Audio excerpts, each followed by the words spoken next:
Drawing Spider-Man in my style, part 5, laying color flats. All right, moving on to the color flats for the Spider-Man.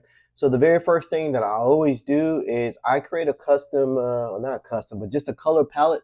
The reason I do that is that it keeps the colors consistent. So if you're going to do multiple character designs, if you're doing panel work, if you're doing subsequent work with the same character, this keeps the color consistent and the color palette will always be there. So again, if you make a mistake, the color palette is always there. Also too, with the color palette, it gives you a sense of how you want to complement each other with the colors.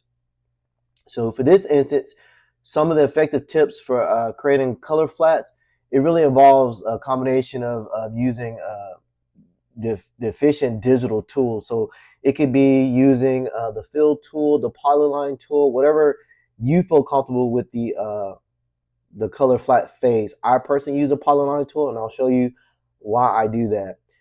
Also, biggest thing is going to make sure you structure your workflow. I can't stress that enough. Layer work and cleaning up, labeling your layers is gonna pay huge dividends when you actually get into the rendering phase.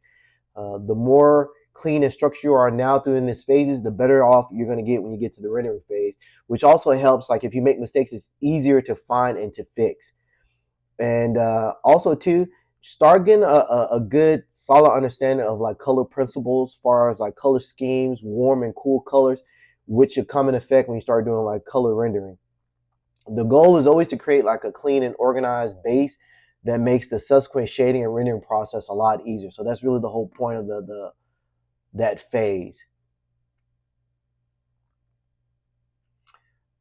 So the color palette is always for consistency. And then I started with this red, and I chose a lighter shade of red because my goal is to make the image a lot darker. I want to make this a darker Spider-Man. So I don't want to start off really dark and then it just kind of gets it muddled. Using a lighter color allows me to do a lot of a darker theme without really taking away. So I already know, I'm pre-planning that the image is going to be darker. So I'm going to start with a lighter shade of red. Also, I use the lasso fill or polyline. You can use the lasso fill, but I personally use a polyline tool to do that. And so you can kind of understand what the polyline tool does. So when you come over here on the line tool, you got polyline.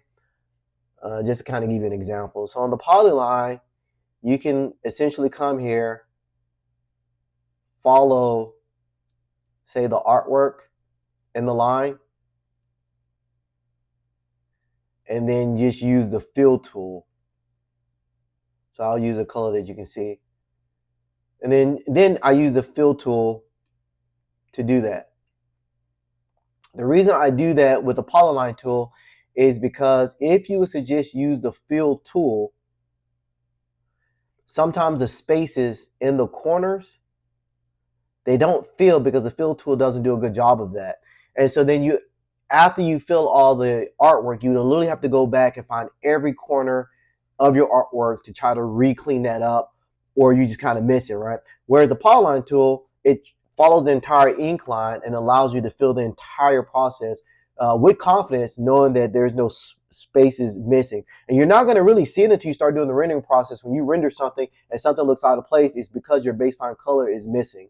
So that's why I personally use the polyline tool. But again, you got to use whatever tools you're comfortable with and whatever works for you stylistic wise. So when I did the eyes, notice that I use kind of a purple color instead of black or gray. The reason I do that is because on the color scheme, purple is a good contrast for the red. It makes his eyes stand out dramatically, especially when I start getting to the color phase. And then the eyes, I personally always use, whenever I have an area that's going to be white, I always use like a dark gray because it's easier to do gradients and make it more dynamic. You don't want to just go with white because white, there's really nothing out there that's just pure white. It's always going to have some kind of gradient to it.